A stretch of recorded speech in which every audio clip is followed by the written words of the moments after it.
শাপলা চত্বর হত্যা মামলায় শেখ হাসিনা সহ 9 জনের বিরুদ্ধে ট্রাইব্যুনালের গ্রেপ্তারি পরোয়ানা। 12 মে তদন্ত প্রতিবেদন জমা দেওয়ার নির্দেশ। হেফাজতের কর্মীদেরকে হত্যাকাণ্ডের সময় গণজাগরণ মঞ্চের কর্মীরা, নেতাকর্মীরা সশরীরে অংশগ্রহণ করেছে বলে আমাদের তদন্ত সংস্থার কাছে তথ্য প্রমাণ পাওয়া গিয়েছে।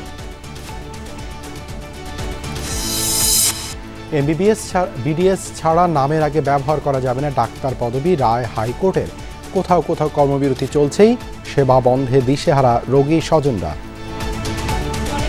এসে ফিরে যাচ্ছি, এটা অনেক কষ্টদায়ক। হাসপাতাল তারা কোনো নির্দেশনাও দেয় না, কি বন্ধ না খোলা। আমি ট্যাক্স দেওয়া হচ্ছে এই দেশে পাস করি, তাহলে আমার তো অধিকার আছে এই দেশে হচ্ছে চিকিৎসা নেওয়ার।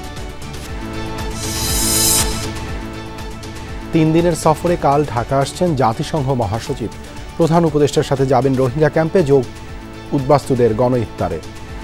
আমরা আশা করব উনি একটা ভালো মেসেজ দিবেন। এর ফলে আমরা খুব early resolution of this crisis আমরা চাই, যাতে রোহিঙ্গারা তাদের দেশে ফিরে যেতে পারেন।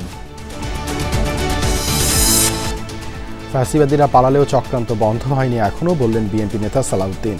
কিছু লোভী দল নির্বাচনের বিরোধিতা করছে, মন্তব্য মির্জা আব্বাসের। মাগুরায় নির্যাতিত শিশুটির শারীরিক অবস্থার অবনতি, ধর্ষণ বিরোধী আইন সংশোধনের খসড়া তৈরি, জানালেন ডক্টর আসিফ নজরুল।